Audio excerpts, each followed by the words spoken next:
What's up, everyone? Welcome to another episode of the Whiskey Morgue podcast, where we talk about the whiskey we're drinking and the horror we're watching.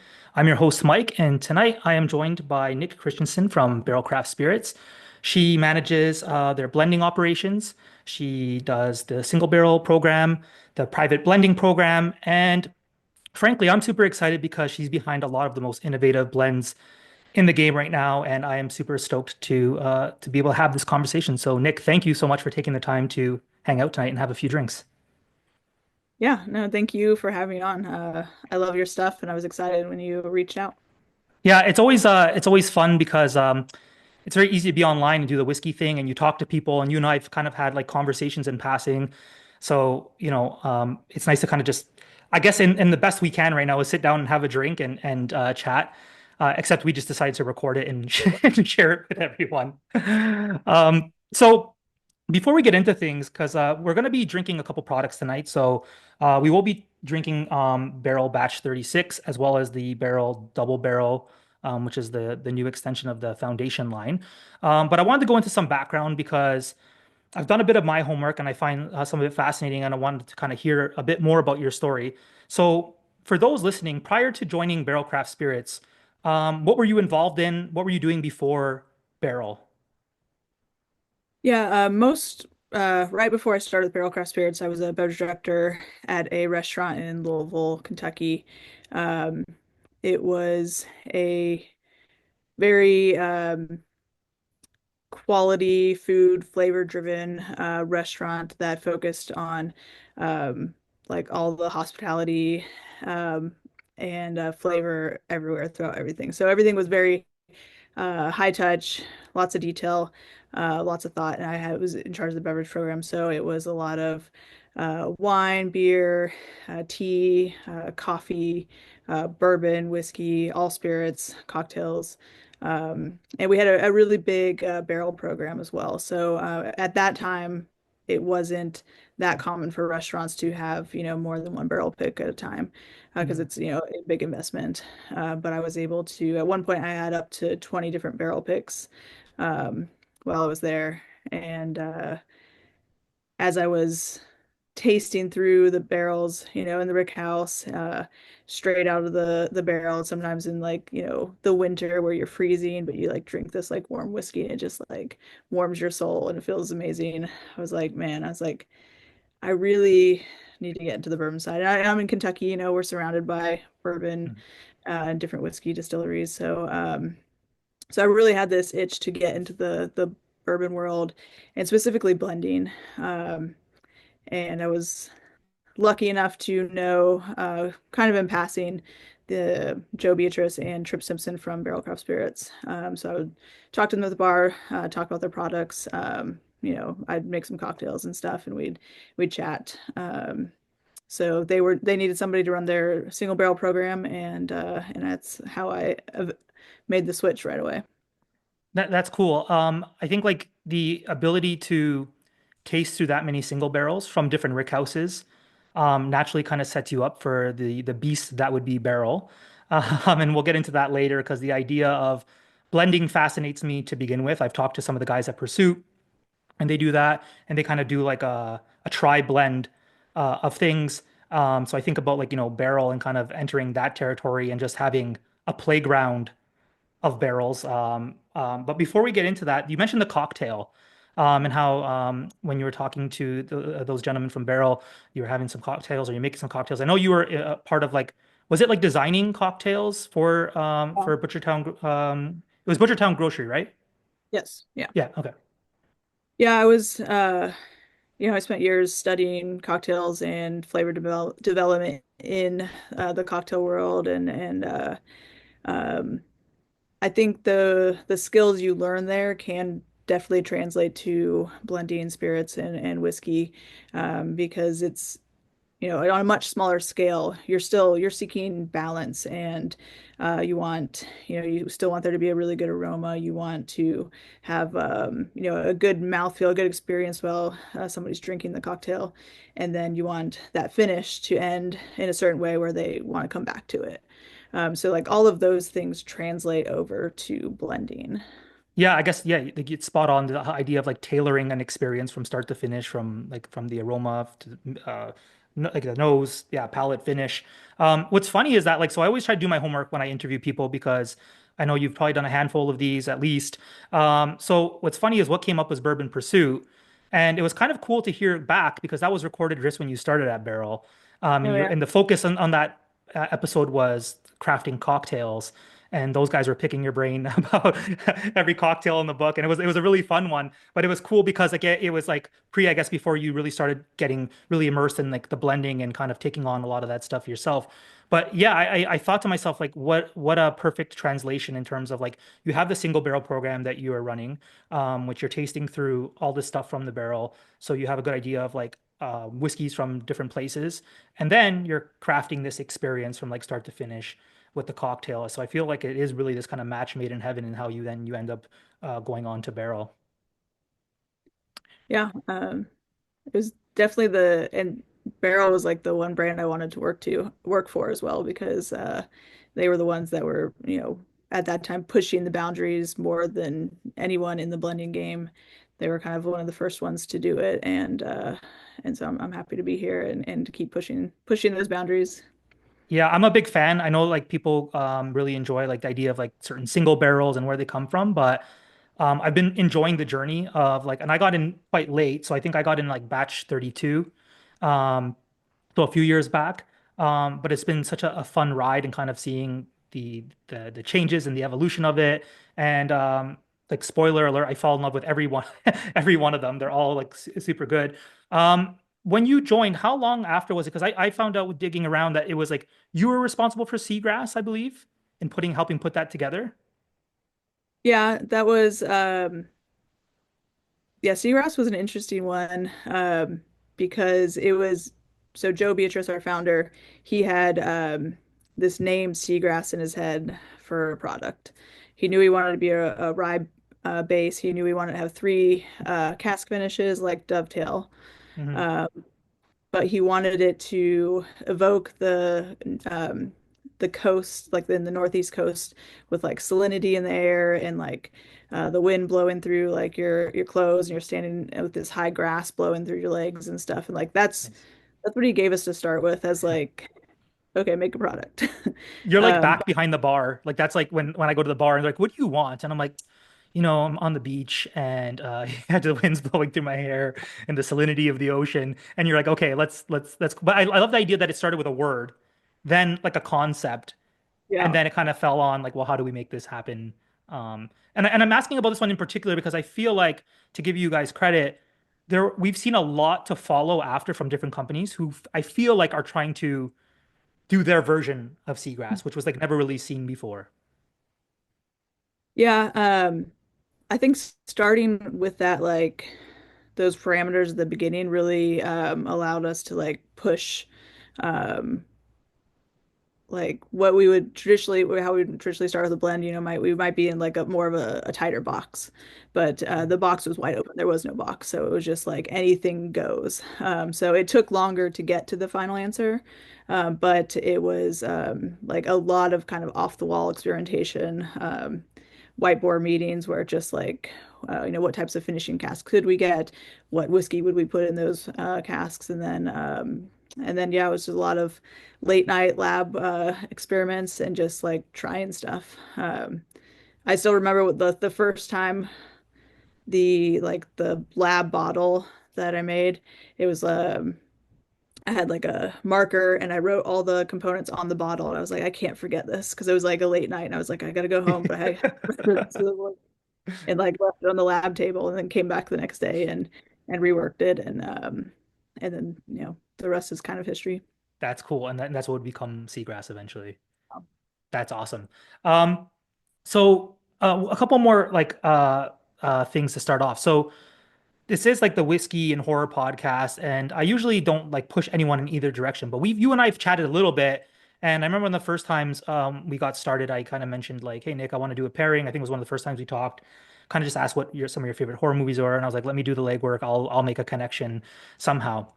I was wondering, like, so you dropped some really good titles, and I was like, okay, Nick knows her stuff. I've moved away from asking like what's your favorite horror movie, and maybe you do have a favorite, because for me it kind of like I have like a running list that kind of change depending on the mood and the day.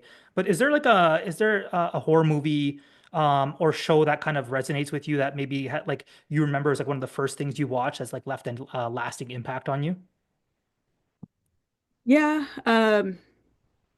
So I'll say at some point when I was probably like 3 or 4, I watched some horror movie and I don't know what it was, but I know there was a clown in it. So I was like terrified of clowns for a long time as a kid. So that had an impact for a little bit. But then I think like the real time I saw a horror movie where I was like too young to really watch it, but like couldn't stop watching it, was it was Scream. Nice. Um, I think I was in like fourth or fifth grade, Yeah. and one of my older cousins, and she was watching it, and she's like, "Just close your eyes," and I was like this, and I was That's like, always the watching all it's always the censoring. I find it funny. Everyone's story, at least if you're in and around the same age, is that exact same thing. Like I was too young. I shouldn't have watched it. Maybe older cousins were involved. And it usually is like a family gathering of some sort because then like the kids are hanging out and the older cousin's like, I want to watch this movie. And then yeah, your censorship is just like put your hands in front of your eyes. Um, but yeah, I was definitely into it. And then in middle school, it was like, some of my friends, we'd just go to the rental store and just pick old movies and watch them. That's super fun. Coming back to that Pursuit podcast, I had to bring that back up because at the beginning they did an icebreaker and they asked you what's one of your favorite shows growing up. And I think the age range was like 6 to 13. And you said, "Are you afraid of the dark?" Which I then was like, because again, I was just trying to like do my homework. And I'm like, did she just mention, "Are you afraid of the dark?" So is that something that you watched growing up? I guess like that was one of your favorites to go to. Yeah, I guess I always forget about that as like a horror, but it is early horror, right? So yeah, when I was pretty young, I guess in elementary school, I'd watch that, and um, I remember I would go into my parents' bedroom at night. They're downstairs, and I'd watch in their room in the dark, and then I'd sneak back to my room. Uh, Do you have any episodes that stand out? Like I don't remember titles, but do you just remember any of like the imagery? Like I had to go back today even when I was thinking about it because I just remembered like moments, but I don't really remember episodes. yeah, I don't know if I can remember. If I went back and looked at it, like things would jar my memory, but Well, that was like me. I had like a little bit of a head start, so I went like I was like, what are the episode names? I started going through some of them, and it started like ringing a bell. What's super funny though is growing up. So I'm in Toronto. And I thought it was just a local show because a lot of the places where it was filmed were local areas, like pretty close to me. And the cast was very Canadian as well, but I realized it was like an American company and they were just doing a lot of the filming here. And so like Ryan Gosling got his start there. And Ross Hall, the leader of the Midnight Society, is my weatherman. So okay. he does. I get to wake up in the morning, and if I want to watch the leader of the Midnight Society give me the weather, I can turn on the TV. So it's pretty fun how it's come full circle. So, okay, so let's jump into a drink here. So I think is it cool if we start with Barrel Batch 36, or Yeah, would you prefer to do the other one first? yeah, 36 works. Okay, Yeah. so a quick rundown. I'm sure many might be familiar. I have the bottle here. We have Indiana components in here, so 7.5 year, 8 and 10 year, Tennessee 8 and 15 year, Kentucky 9 year, which is quite the spreadsheet of like really nice aged barrels. Off the bat, I will say like I feel like when I first got into whiskey, there was some talk about like barrel seeming maybe sometimes pricey.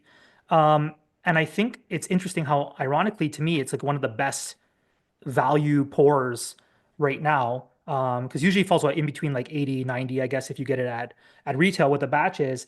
And, as the bourbon boom kind of took off, you had people who were like, yeah, well, this is like $100 because it's 6 year MGP. And here's Barrel with like this vast inventory of like really nice aged barrels.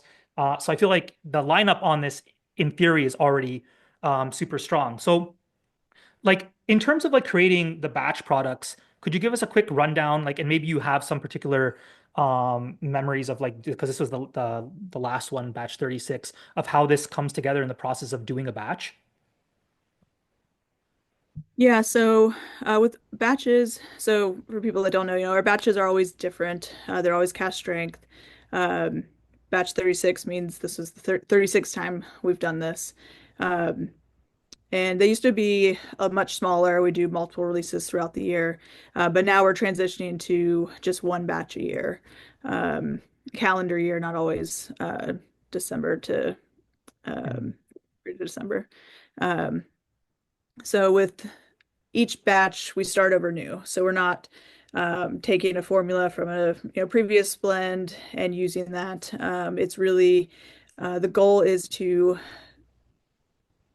know the barrels that we have in our inventory at that time, um, and try to come up with a new, completely unique blend that showcases those barrels in that moment in time where they're at their peak flavor, um, but also creating the blend. So, this 9 year Kentucky bourbon blends really well with this, 8 and 15 year Tennessee bourbon and the Indiana in there as well. So it's really um, multi-stepped, I guess. So, we start with the inventory and then I'm guessing there's a lot of spreadsheets. yeah, a lot of spreadsheets, a lot of time in the lab. We have two glass tables in our lab that I can write on with dry erase Oh, markers. that's cool. So when I'm working on stuff, I mean the both tables are covered with glasses with samples in them, with bottles, with different blends. I've got lab blends I've put together, and Mhm. I'm just constantly tasting and trying to find the harmony between everything. With our batches, the youngest is usually, well, we have a new label design. So on some of our older batches, the youngest age is on here, but now we have all the ages on the front. Yeah. Um, Which I think is important uh, because like the it's even like with the because that happens on the foundation line where it says like 5 year, but if you really look at what's in the blend, there's a lot more aged product, and you just obviously have to like. So I guess like the Scotch did it for years. The tradition was like to put the youngest age on the label, right? yeah, so by law we have to put the youngest age on the label. But when we look at whiskey, some people think young bourbon, is, there's something wrong with it or it's not good. It's not going to be as good as a 8 year or 10 year bourbon. And the way we look at things is we see everything as a flavor component. Mm, This is We have a huge spice cabinet of barrels from different distilleries, different ages that have spent time maturing in different parts of the country. So they have different flavor profiles, even if it's the same spirit type and the same mash bill and the same from the same distillery. So when you pull all those ingredients together, you can really layer different flavor profiles on top of each other and bring out new flavors that didn't exist before. So sometimes, we might want a younger bourbon because it has more like strong fruit and youthfulness, where it's like mm. the not too oaky and it has a lot of like high points, and then that can blend in with some older bourbon that's a little bit more mellow but has some like darker chocolate notes and some more toasty like oaky notes as well. I think that's why I was drawn to Barrel myself because I've been fortunate that I got to try like some really aged bourbon and I've had some young stuff. And I feel like there's always things that we really like about it.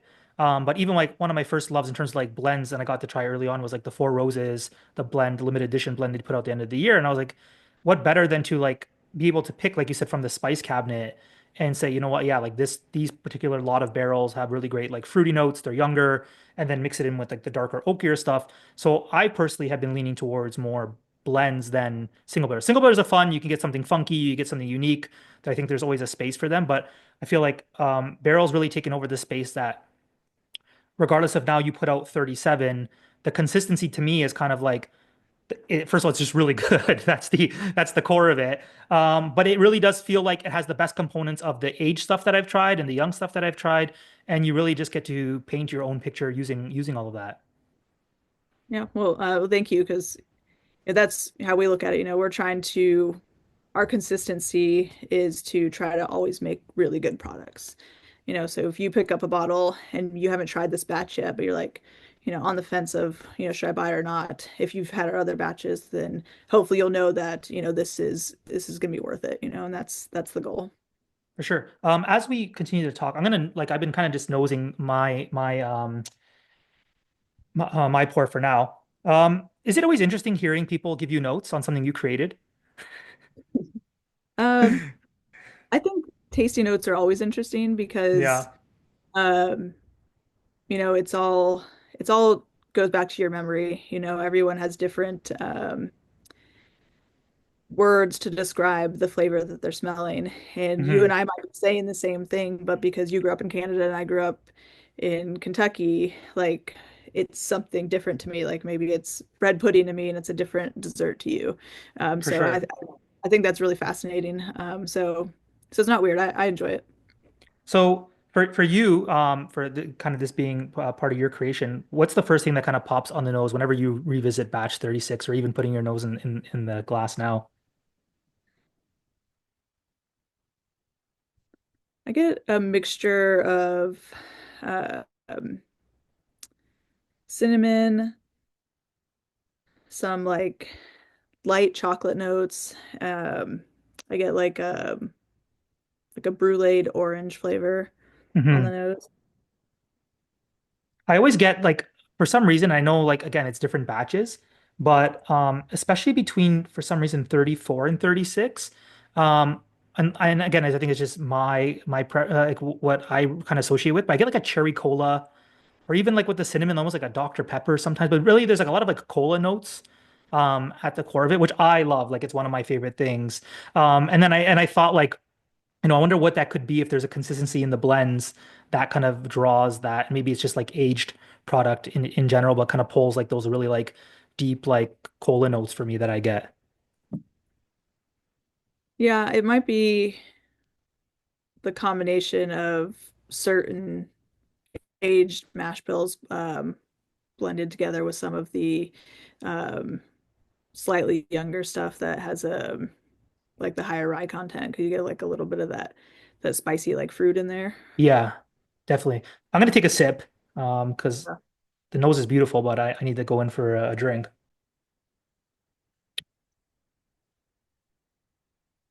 I get so excited because it's like I know what to expect. It's very like there's some pours where you have it and you know it was good, but you kind of forget what it tastes like. Um, but like barrel products in particular, I guess because they're quite unique. Um, there's you just know what to expect and things that pop on it. The like almost like orange citrusy component is what I really enjoy too. It's almost like if you could condensed an old fashioned and kind of threw it in there is what I pull from it as well. But it's absolutely delicious. Yeah, that's a good analogy because there's a ton of cinnamon in there that could be like the Angostura bitters. Uh, yeah, But it I doesn't. haven't. But the cinnamon's never overpowering, which I find it's like it's there, it's present, it's like really full like cinnamon. It feels like more like I always say like baking spice. Whenever it kind of just feels like it just kind of coats the tongue and it's less just like hot up front, but really, really nice. This one here, do you remember how it started off? Like, can you kind of can you recall if it like if it started off with like say like you mentioned before like the Kentucky 9 year barrels where like hey these are great, let's run with this and then kind of build on top of that. So pretty sure this one started off with a little bit differently than some of the other blends that I've done. I was it was more of a I had 7.5 year, 8 year, and 9 year barrels that were all in like a similar age range, but they had like such different personalities and Mm. flavor profiles. But I really wanted to find a way to make them work together because they're very interesting on their own. So it started with trying to find a way to balance them out. And then so it takes a while to, it's not just like one day in the lab and I put these together and Yeah. then so Well, I've learned it's a Barrel, you enjoy doing everything the long and hard way, and it pays off. But yeah, because like I said from at the beginning, the idea of okay, let's make a new batch. Um, your inventory is endless. So, where you start, and maybe that's why, in some way, when you mentioned seagrass, starting with an idea for focus, like, was super helpful because it's like, there's everything there at your disposal to tap into. So yeah, I can imagine kind of like the challenge of like, where do I want to even start with this particular batch blend? Yeah. So sometimes it starts with, figuring out like one kind of component group that works really well together and then building on that. So saying, okay, this is definitely going to be one of the components. Now, how can I add more bourbon to this to make it even more interesting and add more layers as we go?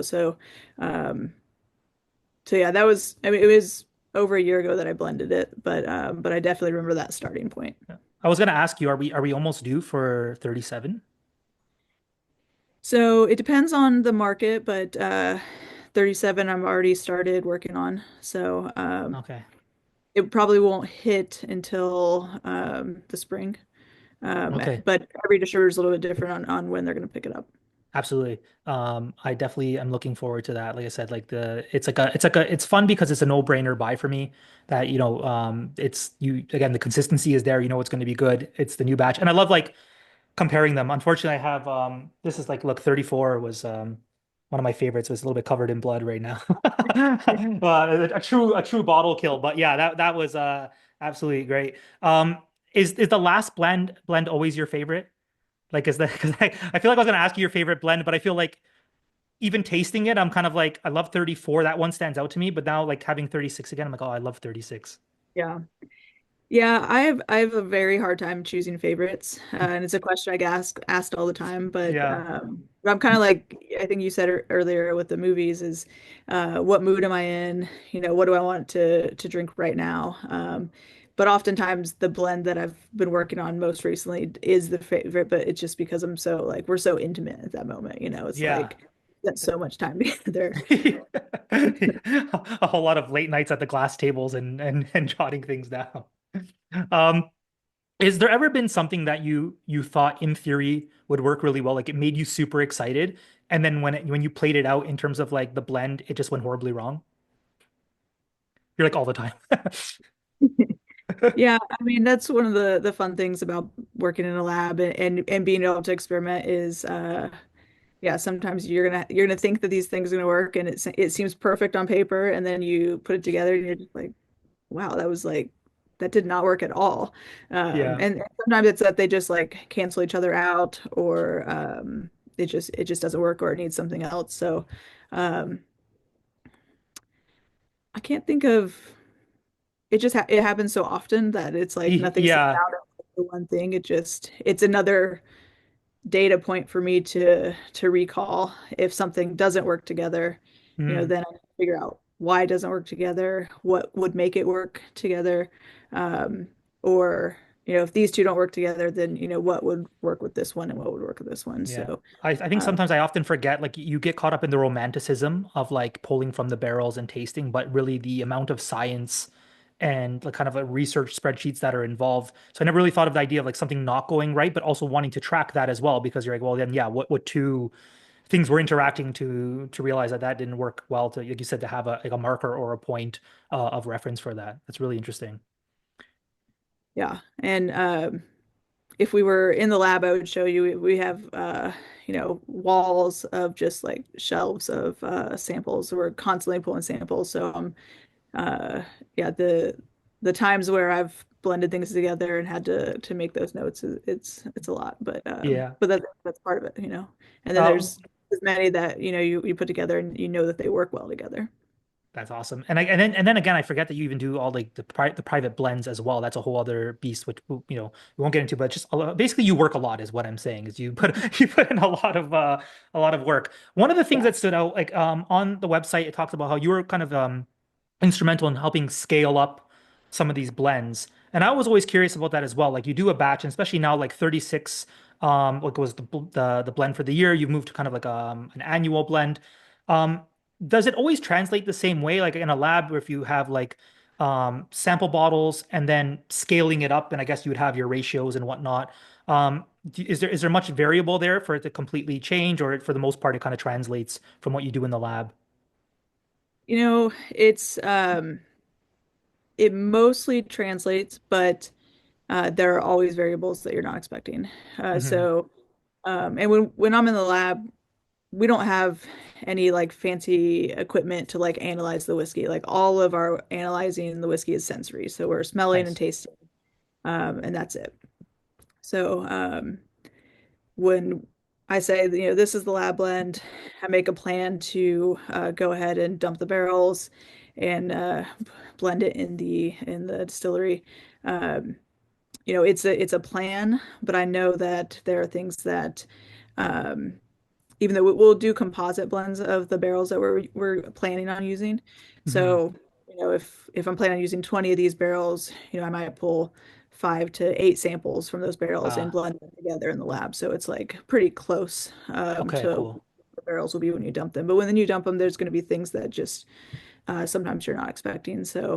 Um, so I'm very careful when I translate that to actually building the blend in the tanks.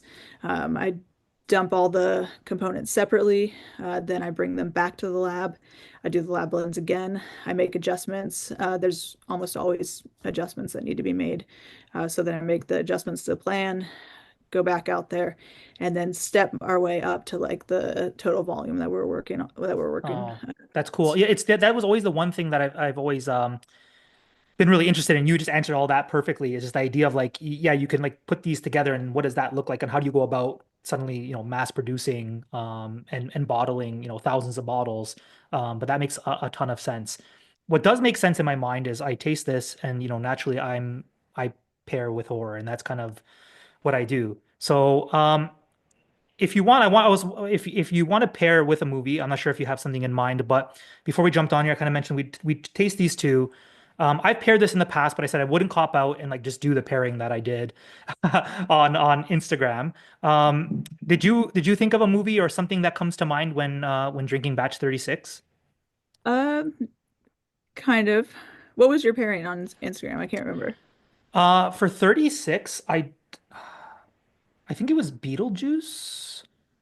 Okay. And I don't remember off the bat, but I like my like I'll go okay, I'll start off for you then. So like I did Beetlejuice, and then when I went to it, I think there was a clever tie-in somewhere. But if I kind of thought like when we first talked, you mentioned your some of your favorite horror movies, and Midsummer was one of those movies that you listed. So I kind of this is like the barrel approach. Like I had a list, like a vision, and where I was gonna go, and I was like, well, let me pick Midsummer. And kind of speaking to what you mentioned about blending first, I mentioned that like there's an array of flavors in the batch, and I think Midsummer, like the way it was shot, is just it's super bright, it's beautiful. Even just the outfits are intricate, and there's a ton of like floral imagery.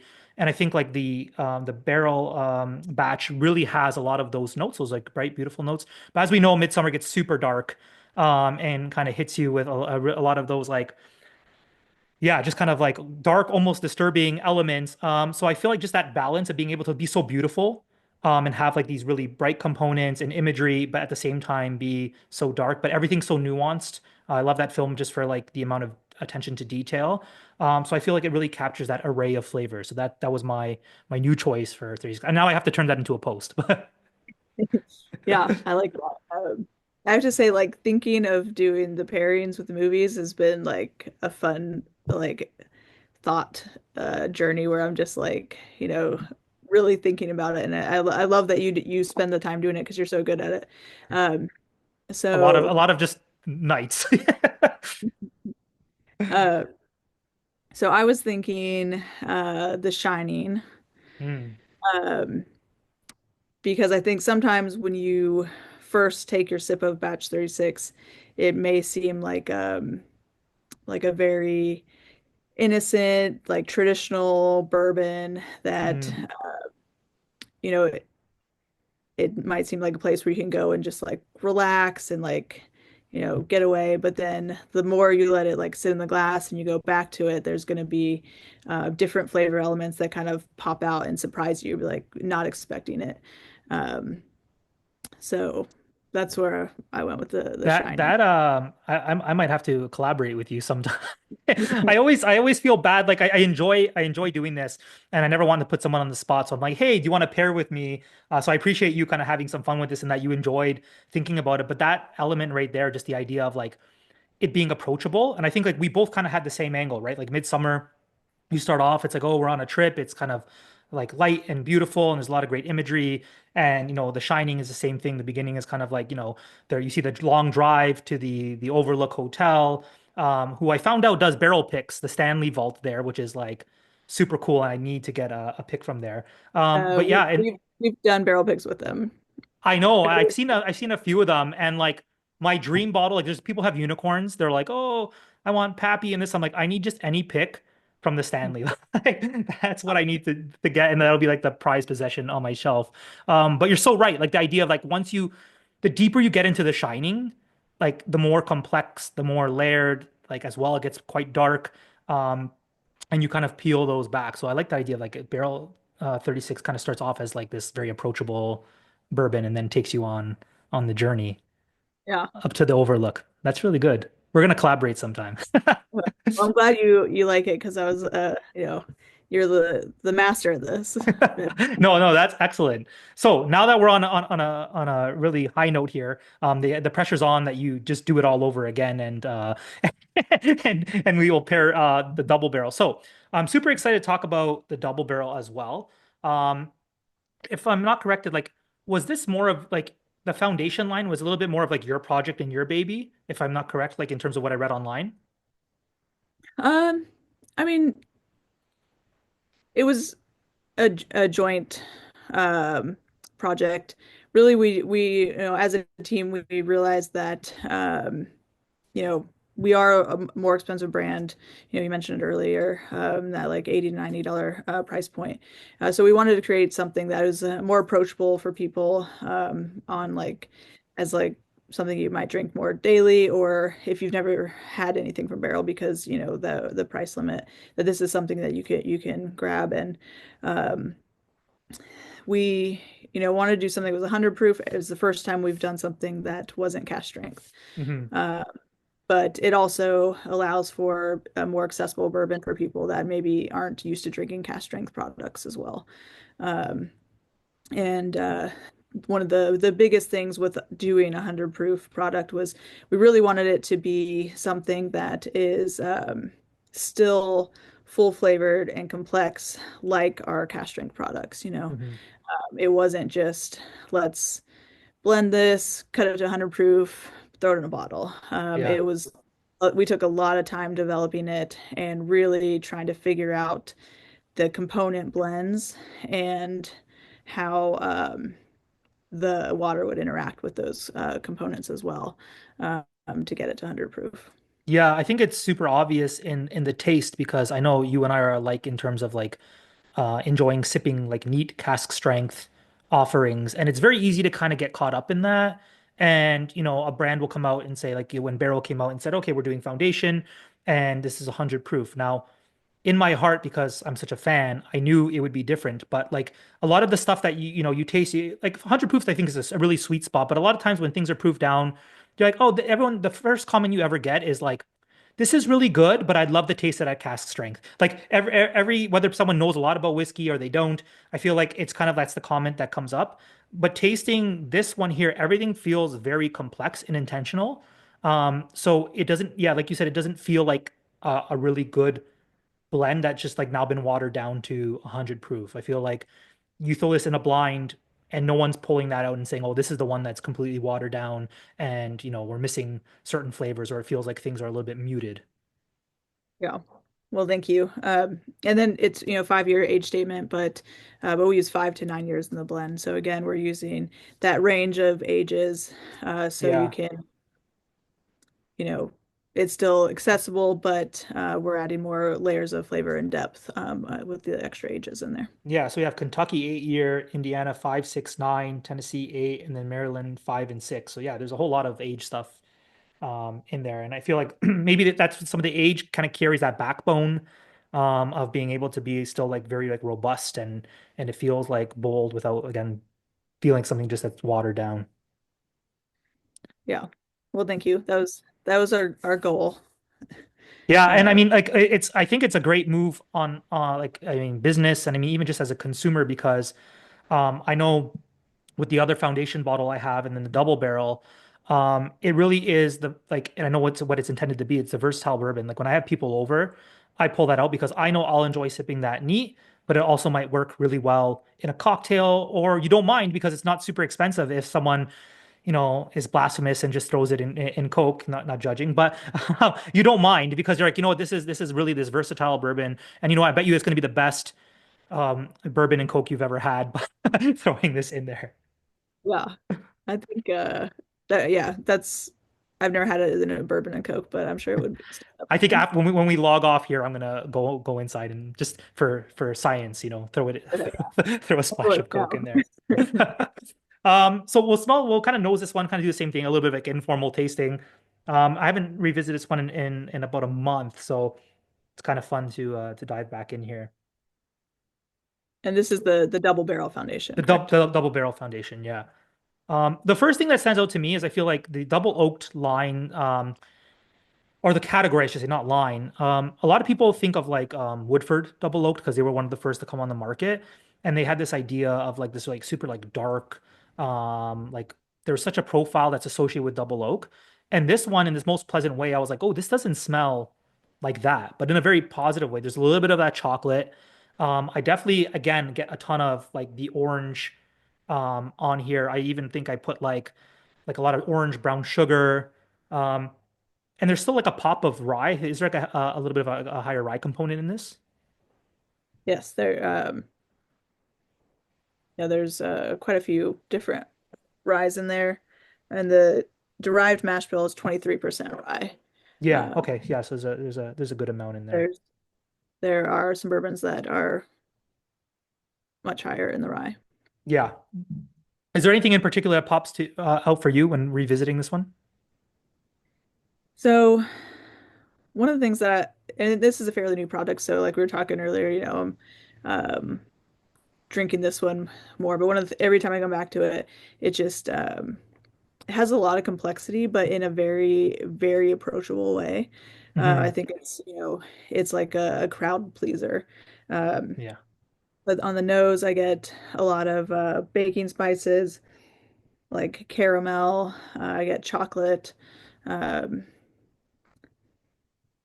kind of like doughy, like donut or fried dough kind of thing as well. I think I mentioned like beignets or something. I try to go fancy with it, but yeah, it's like very like fried dough. Yeah, Yeah. I like, and it's like everything's really like nice and like, and I don't mean soft in that like it's not present enough, but it's just kind of everything's kind of like dancing and playing there, and everyone has a chance to shine. But yeah, it's very like complex, but like without feeling like it's like a bold punch in the face. All right, yeah. so we'll sip this one. I'll cheers you this time before I go in for it. Cheers. Cheers.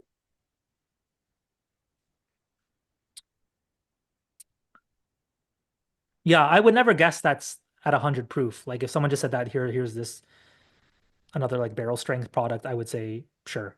That's so phenomenal. That's so good. And I get a lot of the chocolate on the palate too, which is Yeah, really nice. yeah. I get more caramel on the palate. I get vanilla. I get like a toasted marshmallow. Yeah, the toasted marshmallow is definitely present on this.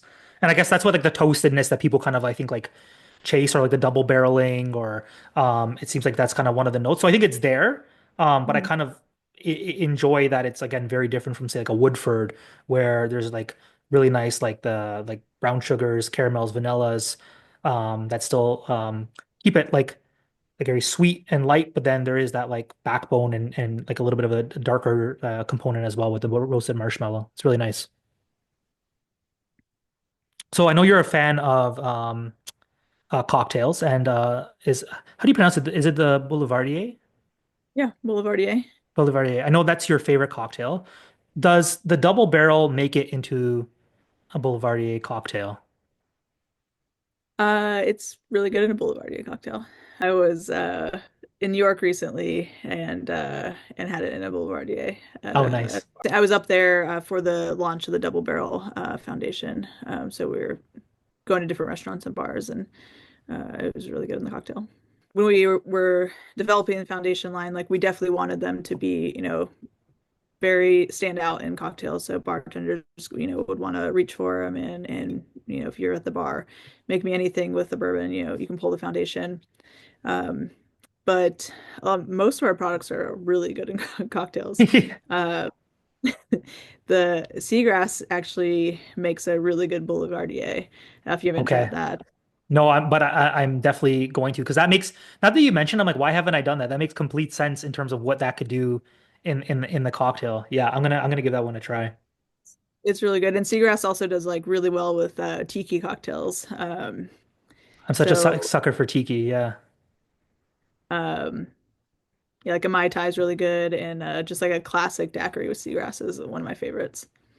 I'm gonna note all these down and again in the name of science. This weekend I'm busy. This weekend I'm making a lot of a lot of cocktails. Um, Before moving on from this, was Bear like the foundation? I know we mentioned the first one was a kind of like let's put out an affordable product. Was it always a plan to do the double barrel, or was that something where just the first one worked out really well and we're like, how can we translate then into like a double barrel? So the plan was always to eventually expand the foundation line. It wasn't necessarily going to be the double barrel, it was going to be the first line extension, but it just, you know, we're putting whiskey in these barrels. I'm pulling samples from them. They were up to 2 years in the finishing casks Oh on wow. the highest. Um, and it just worked out that, we it was the time to release the first one. It was ready to go. There's some other line extensions that we've been working on, and sometimes it's a balancing act of like when will we know this is going to happen, but like when will the barrels be ready for the Yeah. release? So it just happened to be the first one to come out, but there will be more releases in the foundation line coming. That's exciting. That's super exciting. So far I know that 37 is on the way, that we have some more fun line extensions. That's good. But yeah, like the balancing act, I feel like I've listened to enough other podcasts being interested in whiskey and talk and hearing about blenders or distillers, and they're talking about finishing. And I feel like it's one thing to kind of go back to like, one barrel and be like, okay, like how's it interacting in this finishing barrel and where is it at? And the amount that you guys scale, like even like aside from like even the double barrel or whether you're doing like something like a beast like seagrass, just being on top of all those barrels and then being able to like semi replicate that like as like a core product line. Um, like I'd love to be a fly on the wall and just watch you guys operate. But I probably have to be there for like a few months, but just to see how everything unfolds, because I feel like it's just you have to have your pulse on so many different things. Yeah, it's like I love what I do. It's a lot of fun, but I think sometimes people don't realize like how much goes into like how much you have to study all the barrels that are in your inventory to really know how to use them. And when you're putting whiskey into finishing casks, sometimes we have um, not just different spirits that'll go into finishing casks. We have different ages that intentionally go into finishing casks that we're watching, different mash bills. And so the flavor matrix gets really big when you Hmm. start layering in all those things and that could just be like one type of finishing cask. Um, so it's a lot to keep track of. I've got an awesome team of people who pull samples for me regularly and bring them back, and that's definitely helpful. We've got our rick house now, so um, it's easy to get to all of our barrels. So that's also very helpful. That must be cool being able to like walk the Rick House now, kind of again another full circle moment of you doing all those picks for years and now having your own Rick House, a playground to wander and pull samples from. That's really fun. So I mentioned being a fly on the wall, which is good segue into my pairing for this one. I originally went with Vamp, and it wasn't too long ago that I posted it, and the idea I guess like was like metamorphosis and what happens when you take like say a really good product like foundation and then you put it in a finishing cask and you mature it longer and do like a double barrel. So I kind of played off that, but with the fly being one of my favorites, like for like body horror and transformation, the idea of like the telepod, and they work inside, and they're in the science lab. Also, like Jeff Goldblum, like doing chin-ups in his underwear, I'll take it. Like he was jacked at the time. But like the whole like science lab approach, and they're just kind of like tweaking these telepods and transforming something. And so like revisiting this one, and this one I definitely will run with. I'm gonna pair this again. I definitely want to do the fly just because of like that scientific approach, and then what happens when you put it into a telepod or another barrel. No, I like that one. Um, you had a similar idea that I had, completely different movies, but like the transformation idea.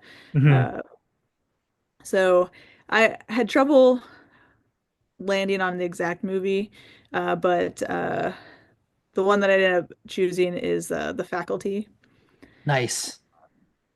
but in a different way. So you've got all these, characters that are, shouldn't be put together in a group.